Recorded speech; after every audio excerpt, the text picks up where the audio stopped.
There are several aspects to it because, what we were finding was that because we expected them to leave, we were no longer investing in them. They were not getting the same training, they were getting second-rate treatment on promotions, on salary increases, and so on. So the whole thing became self-perpetuating, and even those who stayed would want to leave. Now, to come specifically to your question, you mentioned that on the one side you have this woman who may leave in 2-3 years, and on the other side you have a man who, is committed for life. The fact is the man is not committed for life. The fact is, the reality is what I have learned, over many, many years, is that the continuity levels with women officers and employees has always been greater. Wherever I have worked, has always been greater than with the men. The men will job hop much more. So if you can take on the challenge of finding ways to keep that woman engaged in the corporation, I think that is a much better investment, and that is what we did. Absolutely, and no regrets there at all. Yeah, I'm asking the question in a controversial way to actually get to the core of the issues, because I think it is a very hard issue there. So a follow-up question, and then we'll get to the rest of the panel, is it that all of the things, the wonderful things that we keep talking about of training and Asad spoke about improving the quality of transportation and so on, all absolutely necessary. But is it fundamental at this moment in time to change our thinking, our attitudes, retrain our parents, and retrain society both religiously and culturally as a fundamental starting point before we even talk about work? Because these challenges become insurmountable at the time. Is that the starting point? I don't think so. I think when we talk about such lofty ambitions, frankly, they take forever to achieve. What you have to do, as you mentioned earlier in the Obama context, was to act now. If you start thinking about the fact that you will have to change a lot of attitudes and you will have to wait till they are changed, that will be forever. Who knows who will be alive at that time. I think you have to take each issue, take the bull by the horns, make a decision that will show the way you're going, that will show your direction, and that will drive change in that way. Great. Thank you. I'd like to leave one other point on this change issue, Yes. If there is one thought, the fact is this needs to change. I don't know how many of you have read Peter Drucker, but at one point he said, when it is not necessary to change, it is necessary not to change. In this case, it's the opposite. Change is critical. But I don't think it's going to be, long-term plans we have to make. I think it's day to day, and it's issue by issue.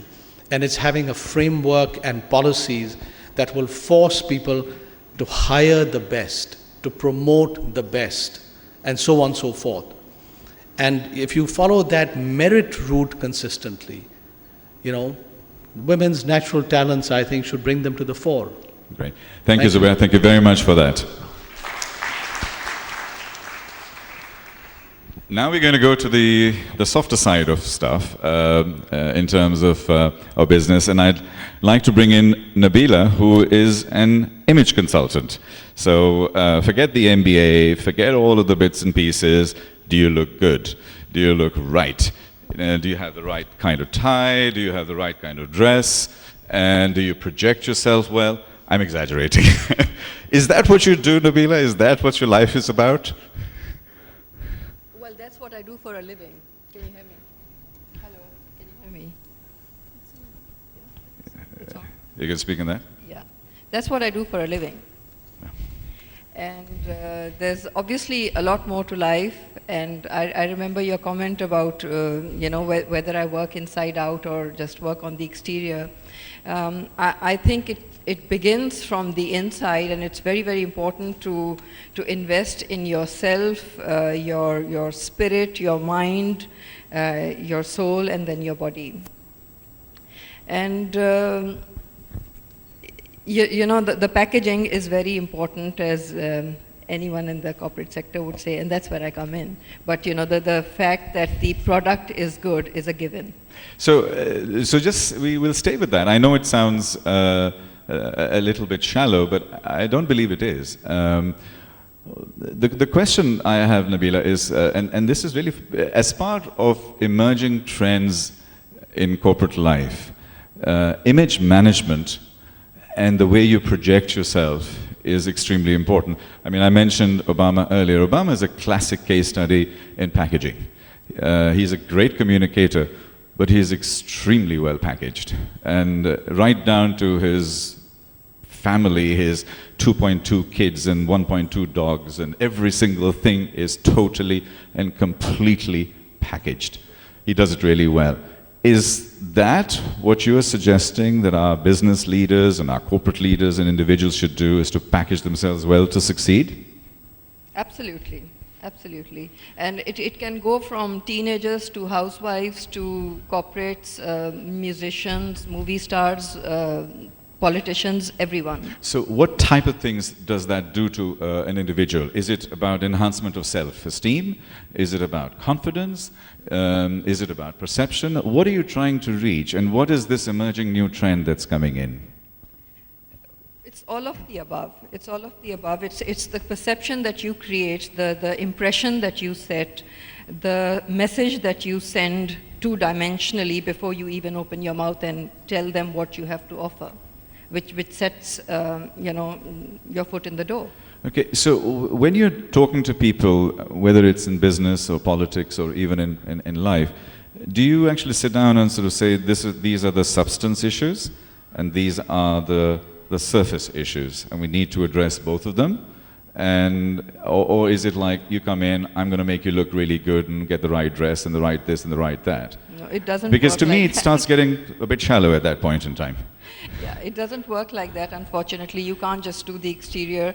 It's almost like a little shrinking session. When I do my image consultancy, it's about a couple of hours session.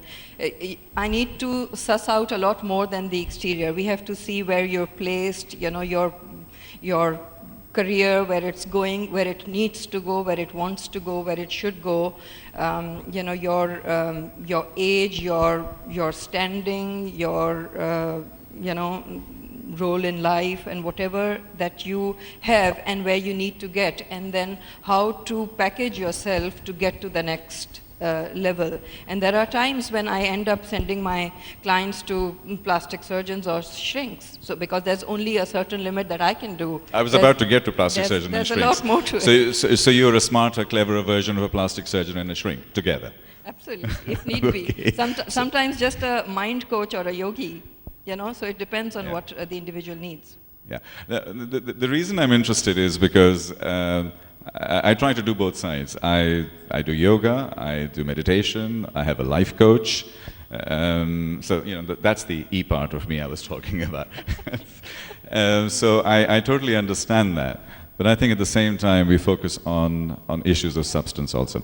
Thank you, Nabila, that's very kind. The panel is huge, and the topics they are discussing, so please bear with us for another 5 minutes. I've got 3 more panelists, and we'll get their opening statements, and then we'll go into the crowd and we'll start addressing it there. Now, the next fundamental leap that has taken place in the world these days, and that's technology, and how it has fundamentally changed our lives, and it really genuinely has. We have with us Rabia, and apart from editing magazines and doing some very eminent things, she's also a proponent of usage of technology for empowerment and for the development of women in business and women in leadership. And I'm going to ask you about some of the new trends that are taking place in technology. This is to do with social networking. Let me ask, do people use Facebook here? I mean, just raise a show of hands. Yeah. Do you think Facebook is good in terms of empowering women and getting women involved and stuff? Yes or no? I'm afraid to say yes, because I know what's going to come back at me. Okay. It's very good and very bad.